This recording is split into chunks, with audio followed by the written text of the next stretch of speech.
लोकसभा चुनाव के चलते वडोदरा कॉर्पोरेशन द्वारा इस वर्ष के बजट में नागरिकों के ऊपर कोई अतिरिक्त बोझ नहीं डाला गया है। वडोदरा महानगर पालिका का वर्ष 2024-25 का 5,523.67 करोड़ का ड्राफ्ट बजट और वर्ष 2023-24 का रिवाइज बजट वडोदरा के म्युनिसिपल कमिश्नर दिलीप राणा ने स्थायी समिति में पेश किया। लोकसभा के चुनाव को ध्यान में रखते हुए इस बजट में नागरिकों के ऊपर टैक्स बढ़ोतरी का बोझ नहीं डाला गया है। नागरिकों पर सीधा कोई टैक्स तो नहीं लागू किया गया है, लेकिन कई टैक्स में बढ़ोतरी जरूर की गई है। गोते तालाब के पास 100 करोड़ के खर्च से नया फ्लाईओवर ब्रिज बनाने की योजना प्रस्तावित है।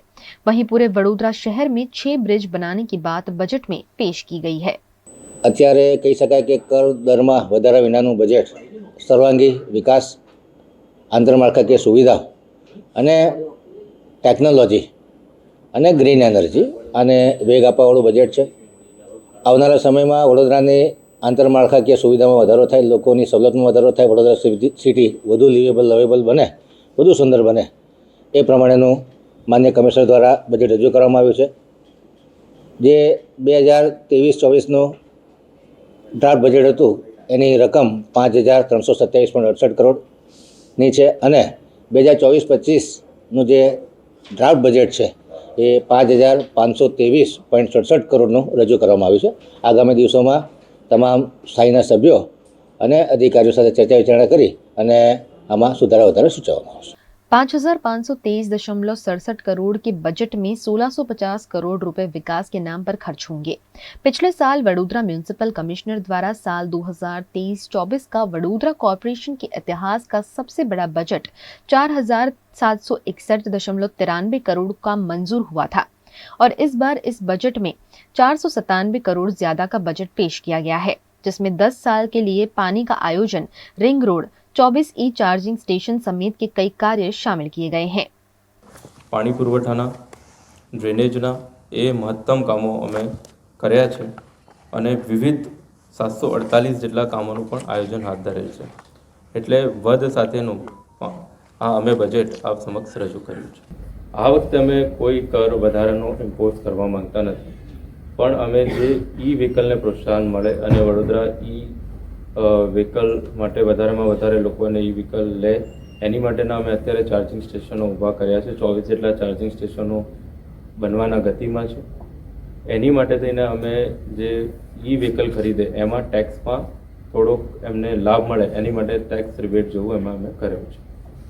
ફાયર માટે પણ વિવિધ જે સાધનો છે એ વસાવવાનું આયોજન છે। લગભગ જે હાઈ રાઇઝિંગ બિલ્ડિંગ છે એને પહોંચી વળવા માટે પણ હાઈ રાઇઝિંગ પ્લેટફોર્મ ખરીદવા, જે વ્હીકલ ઉપર હાઈ રાઇઝિંગ હાઇડ્રોલિક પ્લેટફોર્મ હોય એ ખરીદવાનું પણ અમારું આયોજન છે અને બીજા વ્હીકલ પણ એની માટે ખરીદવાનું આયોજન છે। લાલકોટનું કામ અમે કલર એની સાફ સફાઈ અને ઇલેક્ટ્રિક કામ એ અત્યારે ગતિમાં છે। એ જ રીતે ન્યાયતંત્રને જે એ બિલ્ડિંગ છે એને માટે પણ અમે આયોજન કર્યું છે। એનો ડીપીઆર બનાવવાનું ગતિમાં છે। ટૂંક સમયમાં એના ટેન્ડર આવશે અને લાલકોટ અને ન્યાય મંદિર બંને જે ઐતિહાસિક ઇમારતો છે એને ડેવલપમેન્ટ કરવાનું અને ઐતિહાસિક જે વારસો છે બરોડાનો છે એને રિવાઇવ કરવાનું ચોક્કસપણે આયોજન। બ્રિજીસ અમે એક સાથે મંજૂર કરવાના છીએ અને એનું કામ પણ હમણાં ગતિમાં આવશે અને બીજા 3-4 બ્રિજીસ બીજા પણ પ્રપોઝ કર્યા છે અને જોડે જોડે આ વુડા સર્કલનું જે બ્રિજ છે એનો પણ ટેક કેર કરી રહ્યા છે। પીપી મોડલ પર કામ આપીએ છીએ એટલે જવાબદારી એની જ હોય છે, એની ટેન્ડરની શરતો હોય છે અને ટેન્ડરની શરતો મુજબ બંને પાર્ટી બાધ્ય હોય કામ કરવા માટે। ટેન્ડરની શરતો મુજબ એની જવાબદારી હોય છે અને એ કામ કરે છે।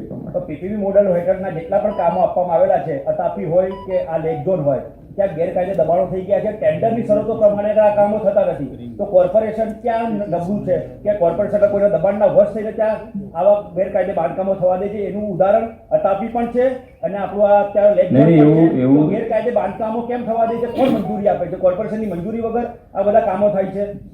કોર્પોરેશન જે અતાપીની વાત કરો છો અને આ મોટનાથની વાત કરો છો, કોર્પોરેશનમાં જે એના એક્સપ્રેશન ઓફ ઇન્ટરેસ્ટ બહાર પાડી અને ફાઇનાન્શિયલ રૂલ પ્રમાણે જે એમને વર્ક ઓર્ડર આપ્યા અને એની જે ટર્મ્સ અને કન્ડિશન હોય એ प्रमाणे काम करवा માટે લોકો બાધ્ય છે। सर, ट्रैफिक घटाने के लिए आप 6 ब्रिज बनाने की बात तो कर रहे हैं, लाखों करोड़ों रुपए खर्च भी होंगे, लेकिन वडोदरा को स्मार्ट ट्रैफिक मैनेजमेंट की जरूरत है। क्या कॉर्पोरेशन उस पर कोई कदम उठा रहा है? बिल्कुल कर रहा है। हम इसके साथ हमने मोबिलिटी प्लान बनाया, अर्बन मोबिलिटी प्लान, जिसके तहत ये 6 ब्रिज भी आएंगे और ब्रिज का एक्सपांसन भी हमने प्रपोज किया है उसके साथ जहाँ भी सर्कल बड़े उसको हम छोटे कर रहे हैं। उसके अलावा जितने भी बड़े बड़े सर्कल हैं जहाँ पर ट्रैफिक लाइट की ज़रूरत है वो भी हम कर रहे हैं। हम पार्किंग की पॉलिसी लेके भी आ रहे हैं। पार्किंग जो हमारे ओपन प्लॉट है हमारे जिसमें अभी हम लोग कोई एंक्रोचमेंट ना उसका सिस्टम है, पर उसको आगे बढ़ाते हुए उसमें पार्किंग हो, उसमें से रेवेन्यू अर्जित हो, लोगों को पार्किंग का प्लेस मिले, उसके बारे में भी हम काम कर रहे हैं। लेफ्ट साइड जहाँ जहाँ भी लेफ्ट साइड टर्न में अवरोध है उसको हम निकालने की बात कर रहे हैं। उसमें हमने इम्प्लीमेंट भी किया। आपको ज्ञात होगा गेंडा सर्कल के पास वो ओएनजीसी का बड़ा था वो हमने निकलवा दिया वहाँ से, तो वो पूरा ट्रैफिक स्मूथ फ्लो हुआ। इस तरह के जितने भी पॉइंट है पुलिस और हमारे कंसल्टेंट और लोगों के जितने भी फीडबैक आते हैं हम लेते हैं, उसके आधार पे पॉलिसी बनती है और उसके आधार पे हम बिल्कुल मोबिलिटी इजी हो, ट्रैफिक डिकंजेशन हो, उसके बारे में हम करेंगे कार्रवाई। स्वच्छता मामले बहुत कुछ करने की वडोदरा को जरूरत है, बहुत पीछे हो गए हम। इस बार पूरे साल क्या नए कदम उठाए जाएंगे? स्वच्छता के लिए हम आप प्रेजेंटेशन में देखेंगे हम नेट जीरो की तरफ जा रहे हैं और जितना भी जनरेशन होगा उस सबका प्रोसेस इस आने वाले साल में जितना जनरेट कचरा होगा उतना प्रोसेस हो, वो हमारा कदम है। सर, फायर एनओसी नहीं होने की वजह से अजीराम नगर ग्रुप बंद कराया गया था। अब फायर एनओसी की जगह प्रोविजनल एनओसी पर कार्यक्रम शुरू कर दिए गए हैं, जबकि प्रोविजनल एनओसी पर कार्यक्रम नहीं हो सकते। क्या कहेंगे इस पर आप? एनओसी रातों रात कैसे दे दी गई और रातों रात कैसे नाटक का आयोजन हो गया इसी नगर ग्रुप में? मैडम इसमें ऐसा है कि इसमें फायर सिस्टम तो इंस्टॉल्ड है जितना तक आप देख सकते हैं। इसमें उसका एक मोटर बिगड़ गया था, इसलिए फायर वालों ने उनको एनओसी नहीं दी। वो मोटर रिपेयर करा दिया, फायर सिस्टम इंस्टॉल्ड है, वर्किंग है। उसके आधार पर उन्होंने अपना ओपिनियन दिया है कि ये फिट है काम करने के लिए, इसमें कोई भी मीटिंग या पब्लिक आ सकती है। उसके आधार पर हमने इसको चालू किया है। और जहाँ पर जो फाइनल अथॉरिटी अप्रूवल की उसका जो उसका ऑनलाइन पोर्टल है उसमें अभी अपलोड होने में दिक्कत आ रही है। वो होते ही इसका फायर एनओसी आने ही वाला है। बट फायर ऑफिसर ने इसको पूरा चेक किया है, उन्होंने अपना ओपिनियन राइटिंग में दिया है कि दिस इज फिट और इसमें फायर का जो सिस्टम है वो कार्यरत है। वहीं इस बजट पर विपक्ष ने प्रतिक्रिया देते हुए इसे चुनाव लक्षी बजट करार दिया है। गुजरात के वडोदरा में घटी हरनी मोटनाथ दुर्घटना में न्याय की मांग करते हुए 2 सामाजिक कार्यकर्ताओं ने मुंडन करवाया है। 18 जनवरी को हरनी तालाब में स्कूली बच्चों से भरी नाव पलट जाने से 2 टीचर और 12 बच्चों की मौत हुई थी। इस दुर्घटना को 12 दिन बीत गए हैं और इसी के चलते हिंदू शास्त्र के मुताबिक दुर्घटना के 12वें दिन सामाजिक कार्यकर्ता कमलेश परमार और महेंद्र सिंह राठौड़ ने हरनी तालाब पर ही मुंडन करवाते हुए इस मामले ठोस न्याय की मांग की है। इस मामले में सनराइज स्कूल के संचालकों और सरकारी अधिकारियों के खिलाफ भी कार्यवाही की मांग की गई है। આજે 12 દિવસ થઈ ગયા છતાં પણ જે કહેવાય છે કે સાચા આરોપી તો પકડાયા છે, પરંતુ હજુ કંઈક જે કહેવાય છે કે મછલીઓ બાકી છે। તો ખાસ કરીને ગુજરાત રાજ્ય સરકારનું ધ્યાન દોરવા માટેનો અમારો પ્રયત્ન છે। સાથે ગુજરાત રાજ્યના ગૃહમંત્રી સાહેબ વારંવાર કહેતા હોય કે કોઈ પણ ચમરબંધીને છોડવામાં નહીં આવે, તો આમાં ખાસ કરીને સંધાય સ્કૂલના માલિક તેઓની પણ ભૂલ છે। આમાં ઘણી વખતે એવું પણ સાંભળ્યું છે કે જે સરકારી અધિકારીઓ સરકારી કર્મચારીઓ આ લોકોની પણ ભૂલ છે। એટલે ખાસ કરીને આમાં ગુનાના કામના કોઈ પણ આરોપી હોય એમને કોઈ પણ રીતે છાવરવા ના જોઈએ। અને ખાસ કરીને આજે અમે જે મુંડન કરાવીને બાળકોને શ્રદ્ધાંજલિ પાઠવી રહ્યા છે, સાથે એમના પરિવારજનોને ભગવાન શક્તિ આપે તેવી પ્રાર્થના કરી રહ્યા છે। કારણ કે આજે જે કહેવાય છે કે એસઆઈટી ની ટીમ બેસાડી છે, સાથે કલેક્ટરને પણ સૂચના આપી છે રિપોર્ટ તૈયાર કરવાની, ત્યારે આજ દિન સુધી કોઈ પણ કાર્યવાહી થતી નથી। એટલે ખાસ કરીને આજે મુખ્ય સૂત્રધાર ને મુખ્ય જે કહેવાય છે કે આરોપી હોય તેમની ધરપકડ વહેલામાં વહેલી તકે થાય તેવી ગુજરાત राज्य सरकार ने एक अपील करी है और प्रार्थना करी है। गुजरात के वडोदरा में हरनी बोट दुर्घटना मामले सीट की जांच में 4 और आरोपी गिरफ्तार हुए हैं। वडोदरा के हरनी मोटनाथ तालाब में नाव पलट जाने से घटी दुर्घटना में 14 लोगों की मौत हुई थी। इस मामले 12 दिनों की जांच के बाद 4 और आरोपियों को गिरफ्तार किया गया है, जिसमें नीलेश जैन, जतिन दोषी, तेजल दोषी, नेहा दोषी शामिल हैं, जो 5% के हिस्सेदार थे। इस मामले सीट की सदस्य डीसीपी पन्ना मोमाया ने पत्रकार परिषद में जानकारी दी। जो हरनी में जो दुर्घटना हुई थी उसमें आज हमने और 4 आरोपियों को अरेस्ट किया हुआ है। इसमें नीलेश जैन, जो पहले ही हमने एफआईआर में उनका नाम ऐड किया था, जो पूरा वहीवट परेश शाह के साथ में रह के ये हरनी लेक जोन का जो वहीवट करते थे, उनको हमने अरेस्ट किया हुआ है। वो वटामण यहाँ से छोटाउदेपुर से इंदौर गए थे, इंदौर से वटामण जा रहे थे, तब पुलिस की टीम ने उनको अरेस्ट कर लिया है। और साथ में ही हमने और 3 आरोपी जतिन दोषी, तेजल आशीष भाई दोषी और नेहाबेन दीपेन भाई दोषी, 3 और आरोपियों को अरेस्ट किया है। ये तीनों ही राजस्थान से बड़ौदा आ रहे थे और तब हमने उनको अरेस्ट किया हुआ है। और सारे जो डॉक्यूमेंट्स हमको मिले हैं परेश शाह के पेट्रोल पंप पे और परेश शाह के जो घर पे हमने सर्च किया था, वहाँ पे जो हमको दस्तावेज मिले हैं, डॉक्यूमेंट्स मिले हैं, उनका अभी हम स्टडी कर रहे हैं और उसके ऊपर से जो भी आगे कार्रवाई होगी, जो भी निकलेगा उसमें हम कार्रवाई करेंगे। गुजरात के वडोदरा के गाजरावाड़ी में स्लॉटर हाउस बंद कराने की मांग को लेकर निवासियों का मोर्चा कॉर्पोरेशन पहुंचा। वडोदरा के गाजरावाड़ी में स्लॉटर हाउस का मसला सालों से लोगों को परेशान किए हुए है। गाजरावाड़ी का स्लॉटर हाउस बंद करने की मांग को लेकर स्थानीय निवासियों का मोर्चा कॉर्पोरेशन पहुंचा। कांग्रेस के नेता चंद्रकांत श्रीवास्तव की अगुवाई में निवासियों ने कॉर्पोरेशन में मामले की शिकायत की। गाजरावाड़ी सुएज पंपिंग के पास में स्लॉटर हाउस है। तो स्लॉटर हाउस के अंदर जानवर कट के उसकी दुर्गंध फैलती है, वहाँ बास मारता है। एक एकम बनाया है जो 15 जानवर उसके अंदर आ सकते हैं, लेकिन लोग लगभग 60 से 70 80 जितने जानवर वहाँ पर आते हैं, इसलिए दूसरे जानवरों को मैदान में काट के फेंक दिए जाते हैं जो सड़ते हैं, जिससे दुर्गंध फैलती है। लोग जो अलग अलग बीमारियों से त्रस्त हैं, कैंसरों की बीमारी वहाँ ज़्यादा फैल रही है, उसके अलावा दम की बीमारी आ रही है, उसके साथ साथ रूपारेल कास है जिससे मच्छरों का त्रास है। वहाँ आदमी रह नहीं सकता है। घर में अगर कोई मेहमान आया हो तो दरवाजे बंद करके उसको बिठाना पड़ता है।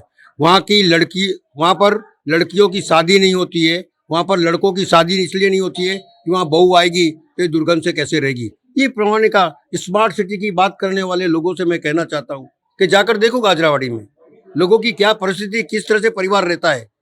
मानवता पहले देखना है, ये कायदे में लिखा है, उस कायदे का पालन करो और इस दुर्गंध मारती हुई अलग अलग बीमारियों से त्रस्त लोगों को उसमें से उबारने का काम करो, ऐसी मेरी मांग है इनके साथ में। गुजरात के वडोदरा के हरनी लेक जोन मामले आरटीआई एक्टिविस्ट अमित राज ने सनसनीखेज खुलासा किया है। वडोदरा के हरनी लेक जोन मामले कॉर्पोरेशन की लापरवाही का उम्दा नमूना सबूत के साथ सामने आया है, जिसमें कोटिया प्रोजेक्ट को सिर्फ 24 घंटे में एनओसी मिलने की हकीकत उजागर हुई है। एनओसी देने में सिर्फ 24 घंटे में कोई जांच हुई कि नहीं, उस पर भी बड़ा सवालिया निशान लगा है।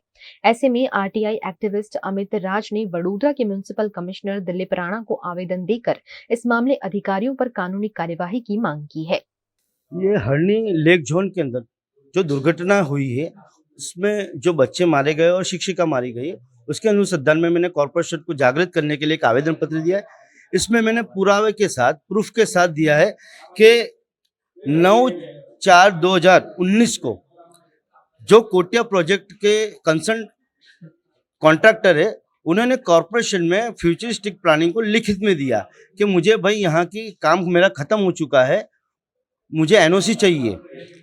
तो फ्यूचरिस्टिक डिपार्टमेंट ने नेक्स्ट डे यानी 10/4/2019 को, यानी 24 घंटे भी नहीं हुए और उसको एनओसी प्रोवाइड कर दी। यानी आप जान सकते हो कि 24 घंटे के अंदर कॉर्पोरेशन का फ्यूचरिस्टिक डिपार्टमेंट का अधिकारी वहां पर गया कब, उसने क्या चेक किया, वहां पर जो एमिनिटीज होनी चाहिए है कि नहीं, वो पूरा कुछ चेक नहीं किया है। जैसे मैं आपको बता, पैडल बोट और जेटी आज की तारीख में भी नहीं है, ठीक है, और नहीं होने के बावजूद उसको एनओसी कहाँ से दे दी। यानी आप जान सकते हो कि इसके अंदर ये फ्यूचरिस्टिक प्लान के अलावा कई अधिकारी इसके अंदर शामिल है। मैं कमिश्नर से डिमांड की है कि आज 10 दिन हो गए हैं, आज तक भी एक कॉर्पोरेशन के कोई अधिकारी को इसके जिम्मेदार नहीं ठहराया है। तो अब तो मैं आपको पुरावे के साथ भी दे रहा हूँ, ठीक है, अब तो एक्शन लीजिए, आप तो जागिए। मेरी मांग यही है कि ये कॉन्ट्रैक्टर जो है उसको तो सजा होने वाली है, ठीक है, बट कॉर्पोरेशन की लायबिलिटी क्या, कॉर्पोरेशन का कौन से अधिकारी ने क्या रोल इसमें दिया है, ठीक है, उसकी भी इंक्वायरी होनी चाहिए।